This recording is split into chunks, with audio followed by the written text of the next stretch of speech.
Ngiliqedanga leli culo ngoba ngizama ukukhava isikhathi. Leli culo lahlatshelelwa umprofeti uIsaiah Shembe ngo-1913 eqala ukukhuphuka intaba yasenhlangakazi. Wayehlabelela eyedwa, ehlabelela izinsuku ezingu-14 ehleli entabeni yasenhlangakazi. Isihlabelelo lesi esinosizi. Isihloko engizokhuluma ngaso sithi ubudlelwane phakathi kaShembe noNkulunkulu. Ubudlelwane phakathi kukaShembe noNkulunkulu. Sekuthathe iminyaka elikhulu ubuNazaretha babakhona njengenkolo. UbuNazaretha buyinkolo engaphansi kwezinkolo ezikholwa kuNkulunkulu oyedwa. Lo nkulunkulu oyedwa obizwa ngokuthiwa uJehova. UbuNazaretha buyinkolo efanayo nenkolo yamaJuda, iJudaism. Kuyinkolo efanayo nenkolo yobuKristu. Kuyinkolo efanayo nenkolo yeIslam. NobuNazaretha kuyileyo nkolo. Eyinkolo esukela ezimfundisweni zikaNkulunkulu oyedwa. Esingakubiza ukuthi i-monotheistic religion. Lo nkulunkulu oyedwa owaziwa ukuthiwa uJehova, uNkulunkulu ongumdali wezulu nomhlaba, uNkulunkulu ongumdali wezinto zonke. Uma abantu bevela ezulwini baye befike bezichaze emhlabeni ukuthi bangobani, nakuthi bavelaphi, nokuthi bazokwenzani, nokuthi isimo sabo simi kanjani. NoNkulunkulu uJehova mhla eqala ukufika lapha kubantu akha inkolo eyakha esukela kuMose, wafike wazichaza yena wathi nginguNkulunkulu umdali wezulu nomhlaba, nginguNkulunkulu umenzi wezinto zonke, ngingokuqala, ngingokugcina, akakho omnye uNkulunkulu okhona ngaphandle kwami. Akakho futhi umuntu ongaba nabanye onkulunkulu ngaphandle kwami. Wasichaza kanjalo uJehova. Sonke ke uma singabantu abaphatha iBhayibheli, singabantu abakholwa kulowo uNkulunkulu.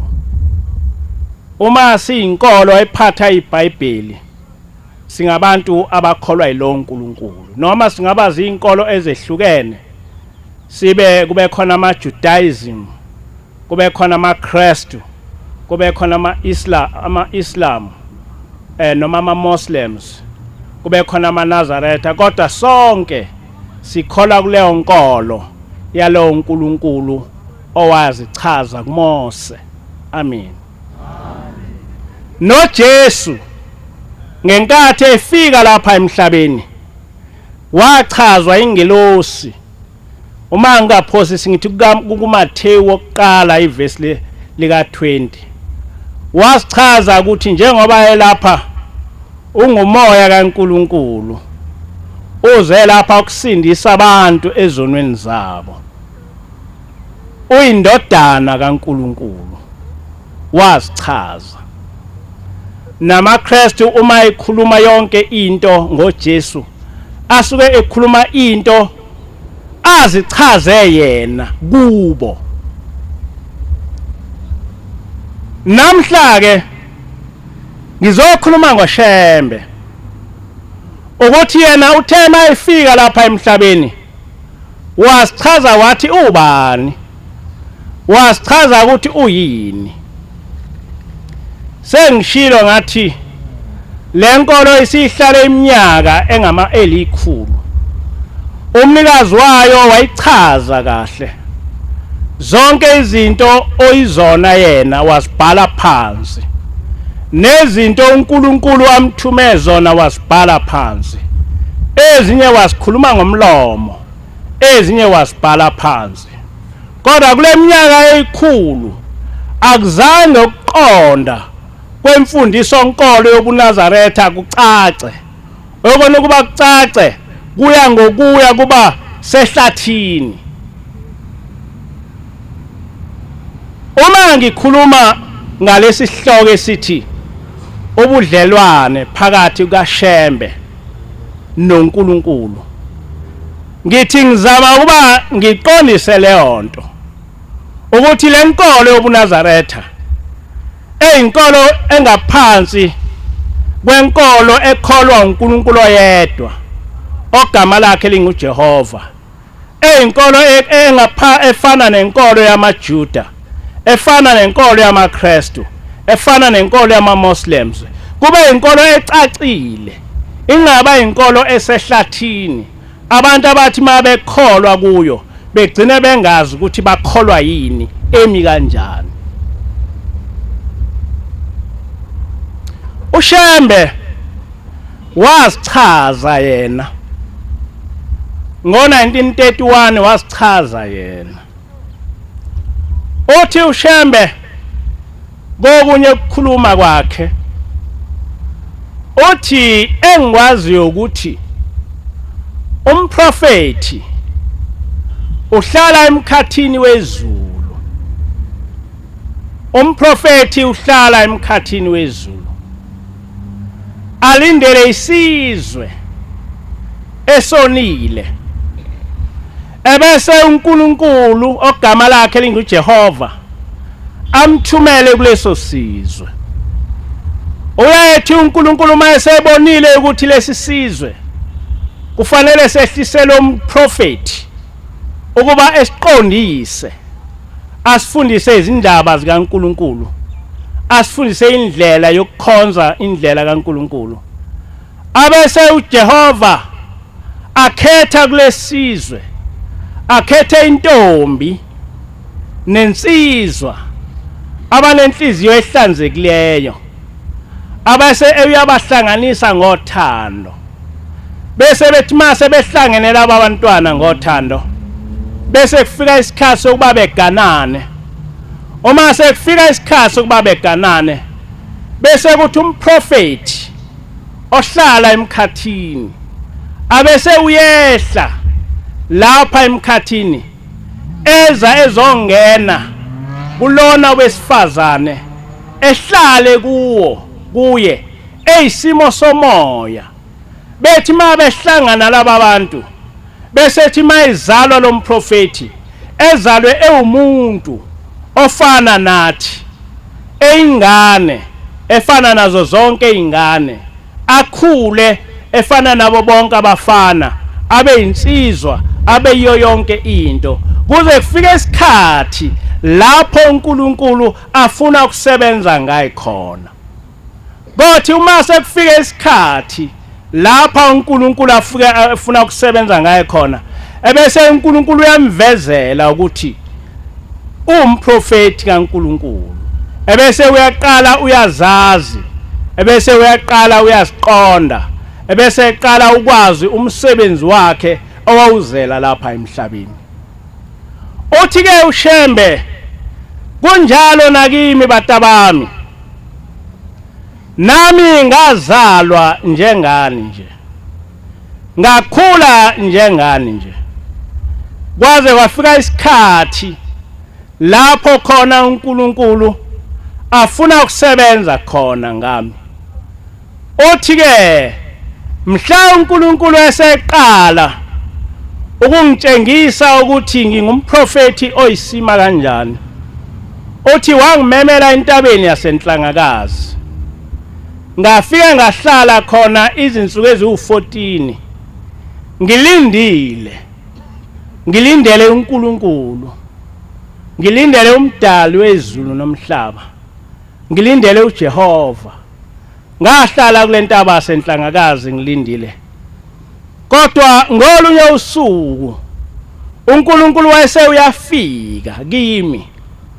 Into yokuqala wayenza uNkulunkulu mhla efika kimi ngisentabeni yasenhlangakazi wangemukelisa isidlo engathi mangisamukela isidlo ngisidla ngathi mangisigwinya lesi sidlo ngaso leso sikhathi kwase kuyanqamuka kuba ngibe umuntu ozele umfazi nendoda. Ngaso leso sikhathi ngaba khona ezulwini. Ngaso leso sikhathi ngaba khona emhlabeni. Ngaqala manje ngaqonda. Ngaqala manje ngakhumbula zonke izindawo uNkulunkulu owangithumela kuzo. Ngaqala manje ngazibona lezi zindawo ngasikhumbula zonke ngase ngiyaqonda ukuthi njengoba uNkulunkulu engithumile sekungokwesihlanu uNkulunkulu engithumela la. Kodwa khona umthetho wami ngingumprofeti womkhathi ngingumprofeti womoya ngingumprofeti wasezulwini. Akagcinanga uShembe ngokuthi eyikhulume nje le ndaba waze waqamba isihlabelelo 7:1. Lesi sihlabelelo sifundeka kanje: Nkosi yami ubungithanda zingakaqini izintaba kwaphakade wangigcoba ngiyuqala kwendlela yakho ngingumsebenzi wakho wasendulo ingakaqini imimango nemithombo yamanzi ingakampompozi ngamandla nemithombo yemfula ingakampompozi ngamandla. uJehova wangidala ngaphambi kwendlela yakho. Angisifundanga sonke kodwa ngiqonde ukukhuluma indaba yodwa ukuthi lesi sihlabelelo asikhulumi ngaye umprofeti uIsaiah Shembe ozalwa uSitheya ozalwa uMayekisi, asikhulumi ngaye. Lesi sihlabelelo sikhuluma ngomprofeti wasezulwini, lo mprofeti ohambe izizwe zonke. Lo mprofeti okuthena ekugcineni wehla weza kulesizwe wafike wazalwa intombi egama layo linguSitheya nensizwa egama layo Mayekisa.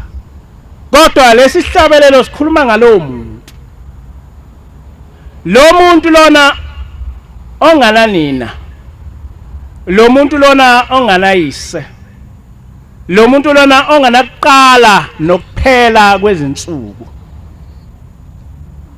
Kodwa uma uvula isihlabelelo 134, inkosi kubusise wenceku yenkosi, ulihambise wenceku yenkosi, nazo izizwe zililindele zonke eziphansi kwezulu. Inkosi kubusise wenceku yenkosi, ikwandisele imihla phansi kwezulu, zililindele zonke lezo zizwe zonke eziphansi kwezulu. Lesi sihlabelelo ke asikhulumi ngalomprofeti ekade ngikhuluma ngayo. Lesi sihlabelelo sikhuluma ngomprofeti osemhlabeni, sikhuluma ngomprofeti osenyameni, sikhuluma ngomprofeti ozelwe, sikhuluma ngomprofeti ofayo, sikhuluma ngomprofeti esiyaye simcelele inhlanhla sithi inkosi, inkosi ayibe nawe, inkosi ikuvikele ezitheni zakho, inkosi landise izwi layo. Leso sihlabelelo sikhuluma ngomprofeti uIsaiah Shembe. Ngicabanga ukuthi niyayizwa into engikhuluma. Kodwa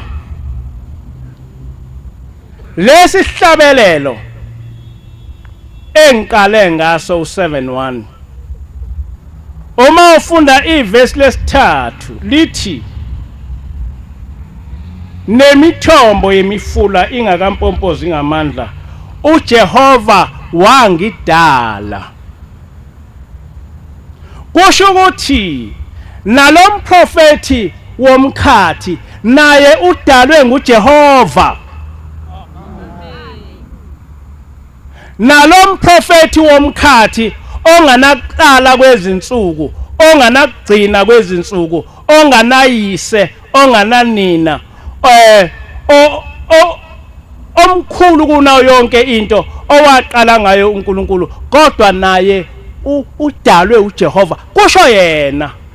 Ngakho ke uma ngithi ubudlelwane phakathi kukaShembe noNkulunkulu, ngichaza ukuthi leli bandla linoShembe umholi walo oyinyama, ozelwe, umfazi nendoda, bese liba noShembe ongumoya osemkhathini, bese liba nophezukonke uJehova.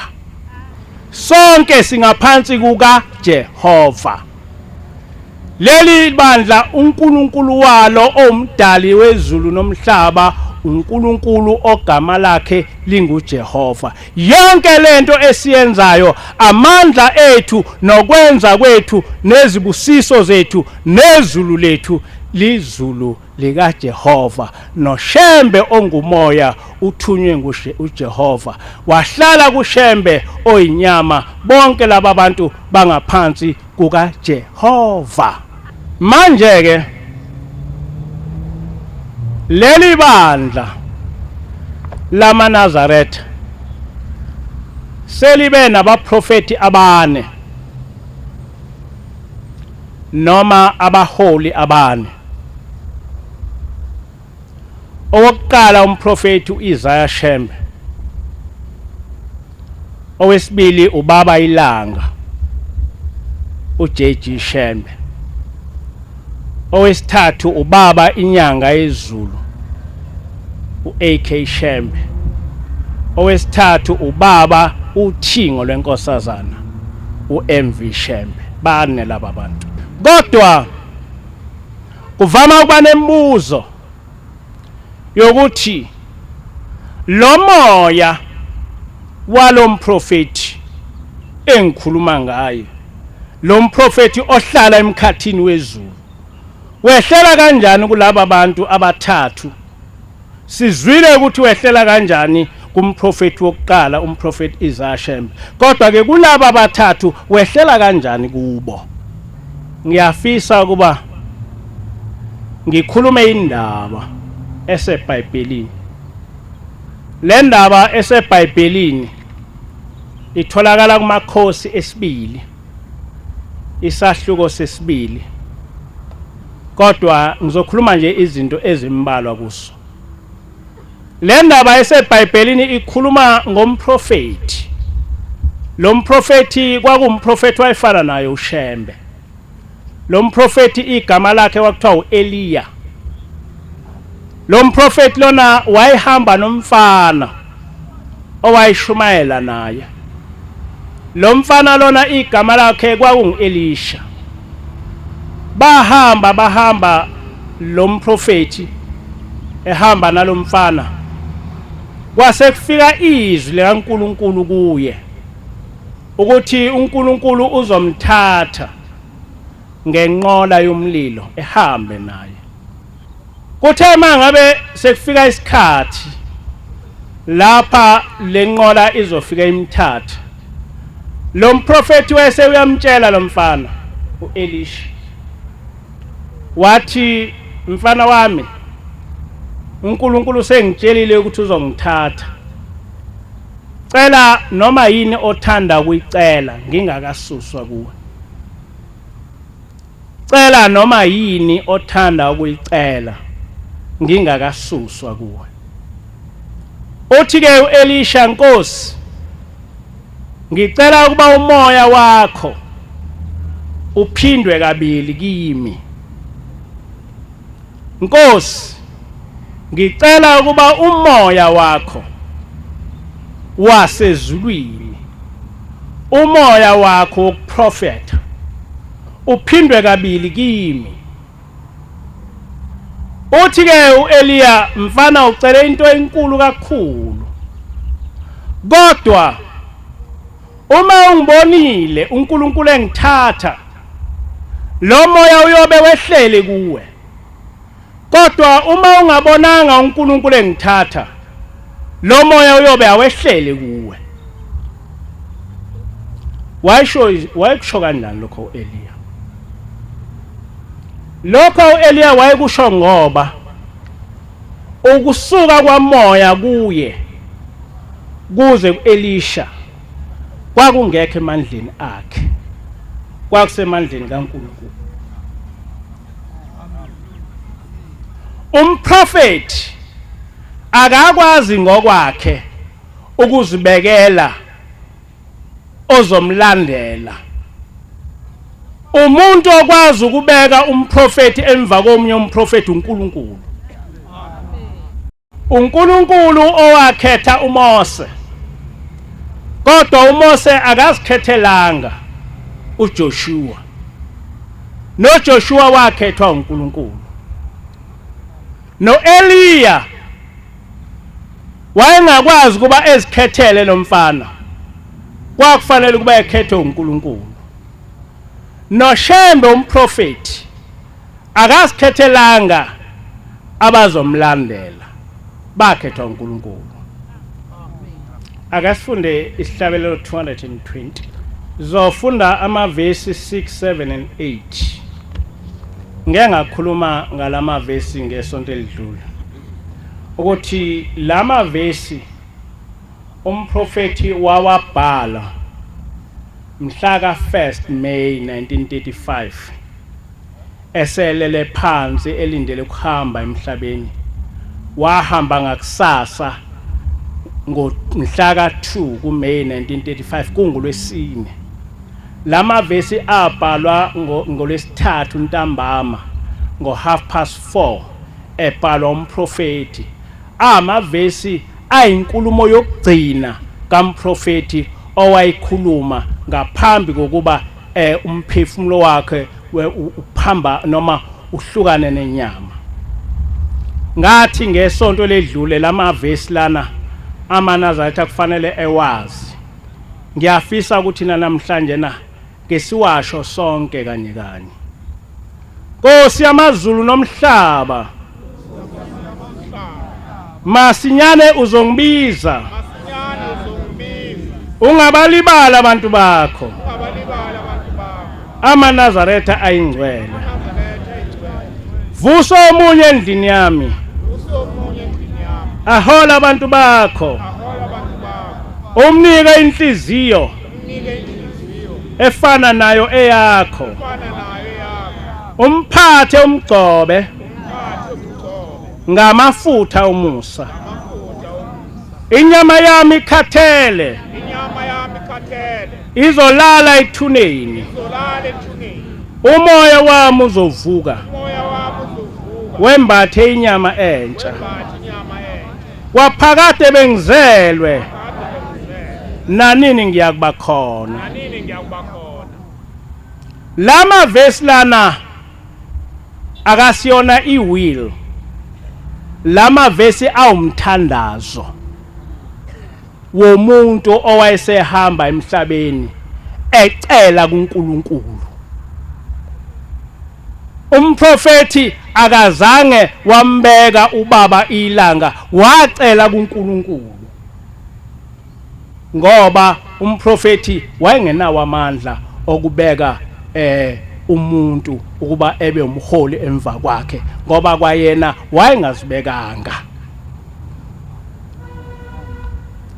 manje ke lo mprofeti kwathi mangabe esefika inqola yomlilo imthatha wambona uElisha ehamba wakhala kakhulu Elisha waqebhula izingubo zakhe kodwa umprofeti uEliya ngenkathi ehamba ingubo yakhe le owayembethe emahlombe akahambanga nayo yasala emhlabeni ithema isisele emhlabeni lengubo wayese uyayithatha uElisha wayesehamba nayo eya eJordani uma efika eJordani wafika wamemeza kakhulu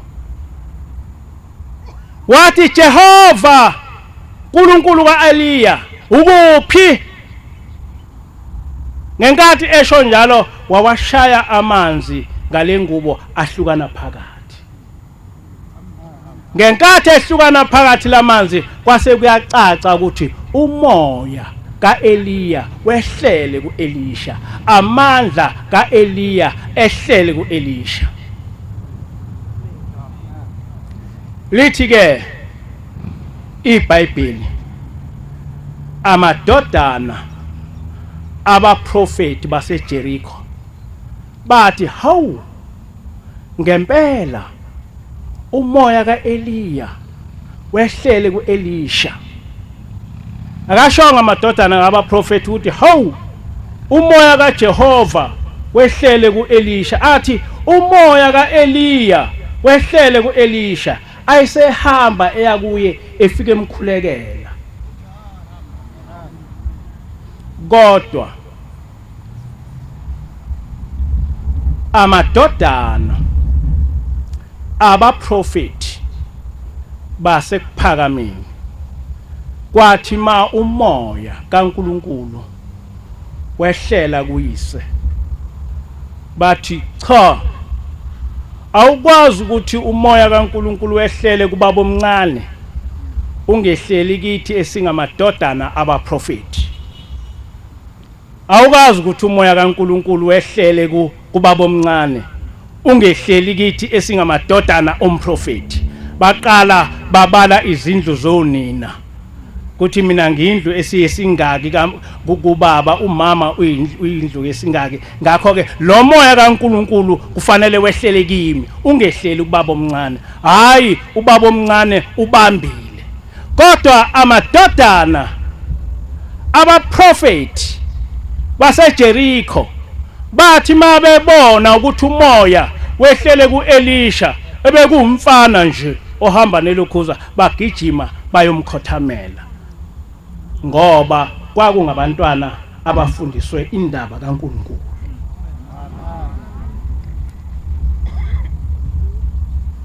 ngiyafisa ukuba ngikusho lokho ukuthi leli bandla akusilona ibandla lomuntu, akakho amadoda akahlangana akha leli bandla, akulona ibandla lamadoda abantu. Leli bandla akusilona ibandla likaShembe osenyameni, leli bandla akusilona ibandla likaShembe osemoyeni, kodwa leli bandla uShembe owafika naleli bandla wasifundisa ukuthi lingelikabani, wabhala phansi wathi lokho kubhala phansi asokufunda njalo, wakubhala kumthandazo wokuvuka, wakubhala kumthandazo wokulala, wakubhala kumthandazo wesabatha. Uthi uShembe bandla likamenzi wezulu nomhlaba, sesingene ekuhlonipheni imini enkulu eyahlonishwa ubaba wethu umenzi wezulu nomhlaba, eqedeni kwakhe ukwenza izulu nomhlaba nezinto zonke, mdumiseni odumisekayo, wayesesinikeza isiqubulo esiqutshulwa zingelosi, isiqubulo esiqutshulwa abantu basezulwini. Wathi nathi silapha emhlabeni asisho sithini, makube njalo, makube ludumo emhlabeni nakweliphezulu, dumisani uJehova, amen.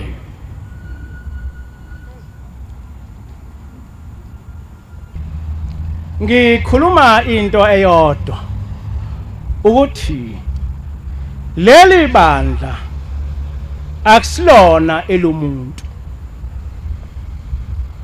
Ngelinye ilanga ubaba Ilanga wayichaza kakhulu lento, wakhuluma ngesihlabelelo 73. Uma ubheka ivesi lesithathu lehlabelelo 73 sithi idwala elihle lamaNazaretha owazikhethela lona uJehova ngokulithanda kwakhe, useze wahloba ngabo kathathu lobu buNazaretha phezu kwamazulu onke unyaka umunye. Uthi ke ubaba mayichaza lesihlabelelo, uthi leli bandla akusilona elami, leli bandla akusilona elabafowethu. Nampa abafowethu wabekhomba ubaba inyanga izulu nomfabo omdala uStanele, wathi naba abafowethu, leli bandla akusilona elabo, leli bandla akusilona elamadodana ami, leli bandla akusilona elabafundisi, leli bandla ngelikaNkulunkulu, leli bandla ngelikaJehova, leli bandla ngelikamdali wezulu nomhlaba. Ningizwa kahle ukuthi ngithini manje? Ngakho ke laba baholi owasinika bona uNkulunkulu akubona abaholi ababeka nabona, abaholi abakhethwa uNkulunkulu. Leli bandla umuntu oliholayo uyayikhethwa uNkulunkulu ngoba ngelakhe. Niyakuzwa lokho? Amadodana abaprofeti baseJericho bathi, ho, umoya kaEliya ungenile kuElisha, bahamba bamkhothamela. Kodwa amadodana abaprofeti basekuphakameni bathi ubaba omncane akakwazi ukuthi ebe umprofeti, sikhona thina singamadodana omprofeti. Inkinga ke leyo.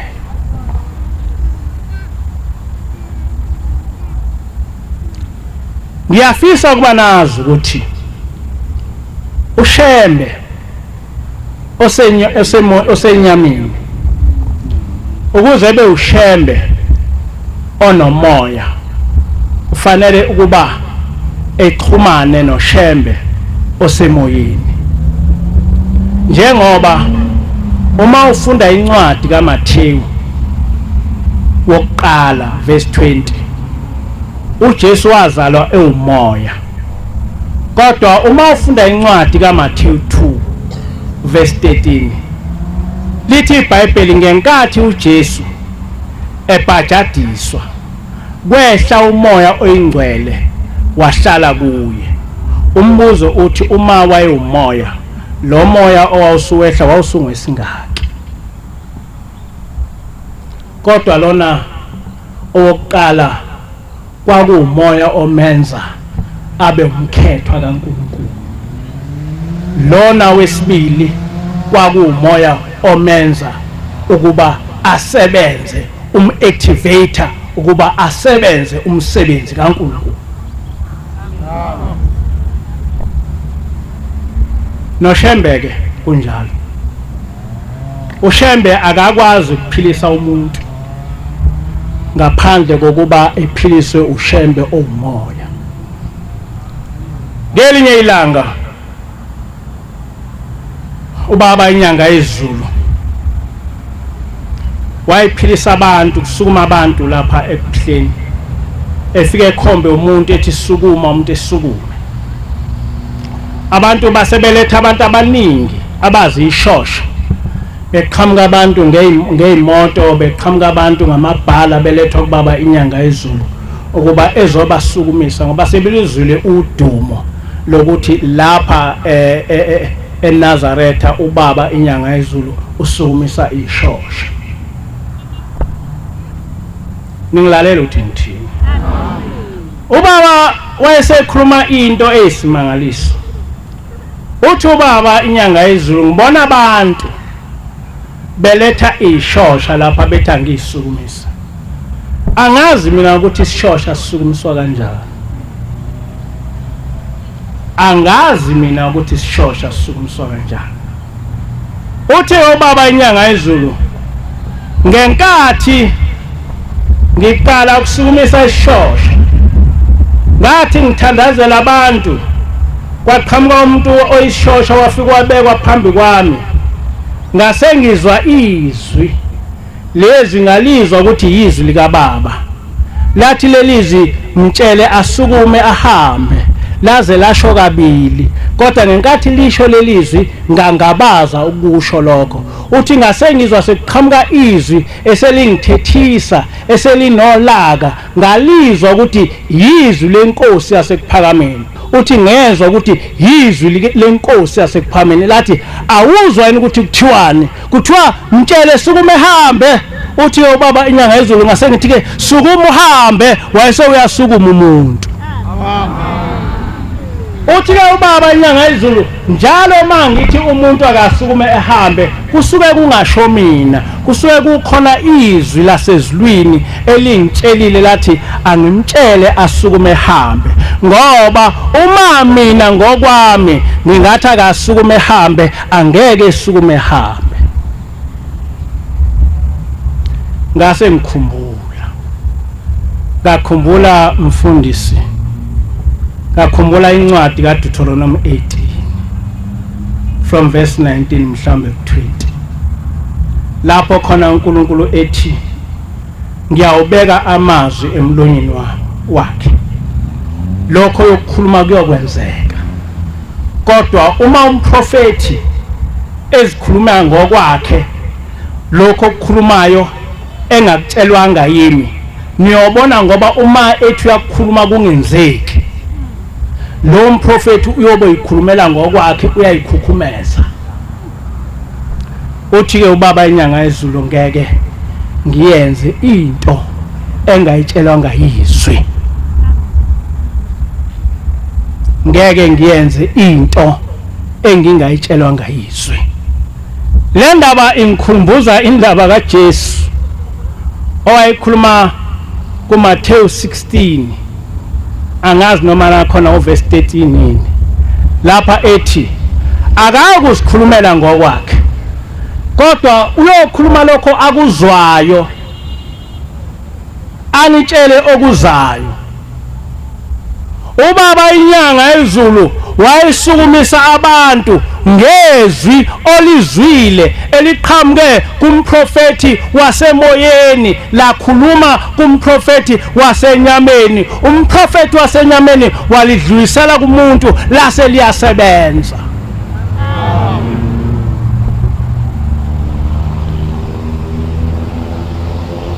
Kwesinye isikhathi kujwayelekile kwenzeka ukuthi sithi hayi ingilosi isibalekile ngoba sibona izinto zingasenzeki.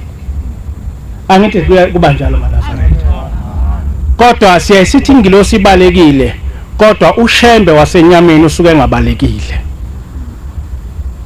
Kodwa izinto zingenzeki ushembe wasenyameni engabalekile. Ngani na? Ngoba zonke izinto zenziwa ushembe osemoyeni. Zonke izinto zenziwa ingilosi bisizedlulisela kushembe osenyameni bese zenzeka. Inkosi buselokho nikuzwile. Inkosi usekuphama kwebandla. Isihlabelelo 7:1.